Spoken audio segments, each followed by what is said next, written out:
So hello everyone. Concept with question series को हम आगे बढ़ाते हैं। आज है हमारा सेकंड क्वेश्चंस। तो इस सीरीज में हम लोग क्वेश्चन के साथ साथ सारे उसके थ्योरीज को भी साथ साथ ही कवर करेंगे। एक वीडियो में हम लोग एक क्वेश्चन के साथ उसके रिलेटेड जितने भी थ्योरीज है वो सारे को कंप्लीट कर लेंगे। इससे क्या हो रहा है कि आपको उस टॉपिक के बारे में लगभग सब चीज़ पता है। फिर अगली बार उस same similar types of questions आएंगे तो आपके लिए इजी होगा कि आप सारे क्वेश्चंस को बना पाए। ठीक है, एक क्वेश्चन बनाने से आप एक ही क्वेश्चंस को क्लियर कर पाएंगे या समझ पाएंगे, लेकिन जब इसके पूरे रिलेटेड पूरे थ्योरीज पढ़ लेंगे तो आप इस टॉपिक के सारे क्वेश्चंस खुद से बना पाएंगे। तो चलिए शुरू करते हैं। आज का क्वेश्चन है, in which stage of cell division does the crossing over takes place. तो सेल में जो क्रॉसिंग होता है वो कौन से स्टेज में होता है। ठीक है, इसका आंसर आपको दिख रहा होगा प्रोफेज 1, लेकिन इससे रिलेटेड हम सारे थ्योरीज इस वीडियो में कवर करेंगे।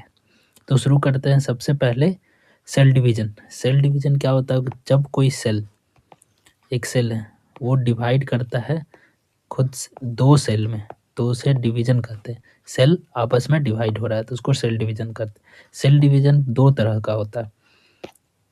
कौन कौन से तरह का? माइटोसिस और मेयोसिस। माइटोसिस को हम लोग कॉपी कैट भी कहते हैं। कॉपी कैट सेल डिवीजन, ये जैसे कि तैसा कॉपी कर देता है, मतलब सेल आइडेंटिकल सेल प्रोड्यूस करता है ये। वहीं पे मायोसिस जो है वो जर्म सेल या रिप्रोडक्टिव सेल है, तो ये जेनेटिकली डिफरेंट सेल प्रोड्यूस करता है। यदि हम माइटोसिस और मेयोसिस के अकर्स की बात करें कि ये कहाँ पे पाया जाता है, तो जो माइटोसिस है वो सोमेटिक सेल में पाया जाता है। वहीं पे जो मायोसिस है, मेयोसिस, वो हमारे रिप्रोडक्टिव सेल में पाया जाता है। Somatic cell body cell, skin cell, bone cell या एक्सेट्रा। और रिप्रोडक्टिव सेल हमारा टेस्टिस और ओवरी। टेस्टिस हमारा मेल में, ओवरीज फीमेल में। पर्पस क्या है हमारे सेल डिवीजन का? माइटोसिस सेल डिवीजन का पर्पस है ग्रोथ। सेल डिवाइड करके ग्रोथ परफॉर्म करेगा, या कोई सेल डैमेज हो रहा है तो उसे रिपेयर करने का भी काम माइटोसिस करता है। Same types of healing, healing में भी माइटोसिस बहुत हेल्प करता है। सिमिलरली यदि मेयोसिस को देखें तो ये रिप्रोडक्शन में हेल्प करता है। जब एक स्पर्म जब ओवम से जाके मिलता है, ठीक है, तो एक छोटा सा ओवम जो है एक छोटा सा सेल होता है, ये मल्टीप्लाई करके फॉर्मेशन ऑफ गैमेट्स बनाता है।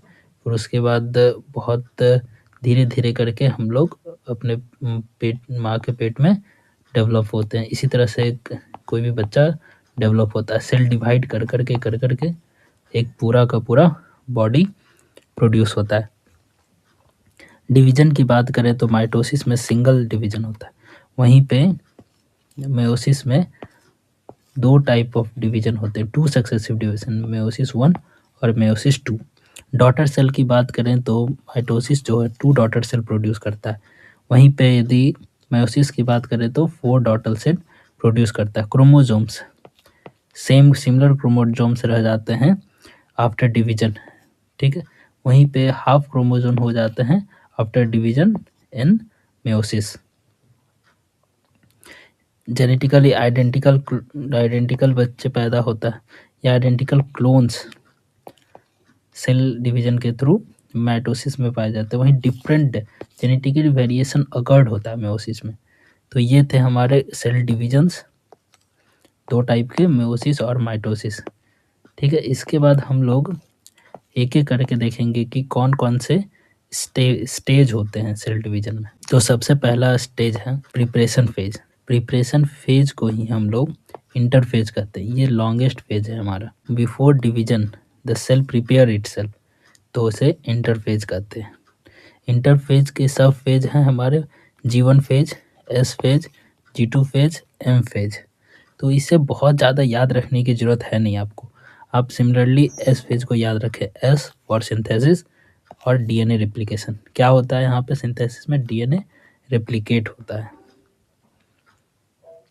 ठीक है, इसमें आपको इतना ही याद रखने की ज़रूरत है। अब हम लोग आ जाते हैं एम फेज, जिसे हम लोग माइटोसिस फेज कहते हैं।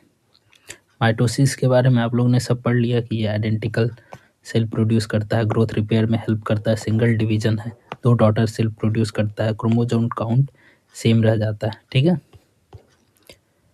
अब इसके स्टेज देखते हैं। Stage 1 prophase, stage 2 metaphase, stage 3 mitosis में एनाफेज, स्टेज 4 टेलोफेज, स्टेज 5 साइटोकिनिन्स। तो इम्पॉर्टेंट क्या, प्रोफेज है, लॉन्गेस्ट फेज ऑफ माइटोसिस। ठीक है, जो जो इम्पॉर्टेंट है इस टॉपिक में वही मैं आपको बता दे रहा हूँ, ताकि आप एग्जाम में क्लियरली आप कन्फ्यूजन ना हो, क्योंकि बहुत कुछ याद करने को रहता है। मेटाफेज की बात करें तो chromosomes lined up at the equator middle of the cell. ठीक है, और यहीं पे ये best stage to study chromosomes structure और शेप। तो यदि क्वेश्चन पूछ दें कि बेस्ट स्टेज कौन सा है to study chromosomes and structure, तो ये हमारा मेटाफेज है।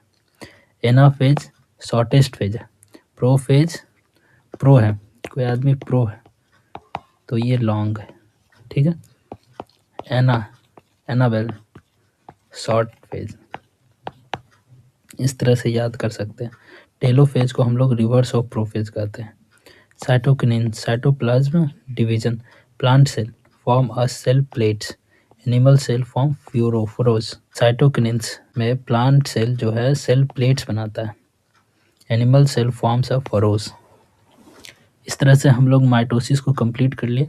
अब हम लोग मेयोसिस फेज देखते हैं। तो मेयोसिस एक हमारा कॉम्प्लेक्स फेज है। मेयोसिस जो है हमारा रिप्रोडक्टिव सेल डिवीजन में हेल्प करता है। मेयोसिस 2 प्रकार का होता है, मेयोसिस 1 जिसे हम लोग रिडक्शन कहते हैं, ये भी इम्पॉर्टेंट है। मेयोसिस 1 रिडक्शन और मेयोसिस 2 इक्वेशन।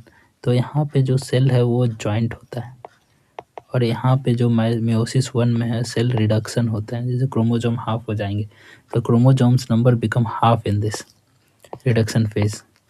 ठीक है, तो ये याद रखें कि मेयोसिस 2 फेज में होता है, meiosis 1 reduction phase, meiosis 2 equation phase. ठीक है, और इसमें इसके सब फेज स्टेजेस कौन से हैं और स्टेज के सब स्टेज कौन से हैं। प्रोफेज 1, प्रोफेज 1 के स्टेज कौन कौन से हैं, लेप्टोटीन, जाइगोटीन, पैंक्टीन, पैंकिटीन, डायप्लोटीन और कैकिनेस, डाइकिनेस। तो इसमें हमें बहुत कुछ याद रखने की ज़रूरत है नहीं, आप एक ये याद रखें, प्रोफेज स्टेज मेयोसिस 1 के रिडक्शन राउंड में प्रोफेज 1 में पैंकिटीन है, जहाँ पे क्रॉसिंग ओवर हैपेंस होता है, exchange of genes most important है।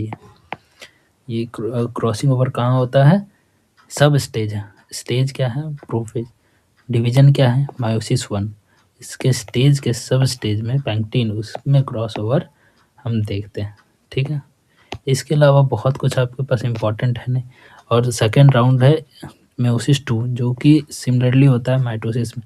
इसके पास स्टेज कौन सा है, prophase 1, prophase 2, metaphase 2, anaphase 2, telophase 2।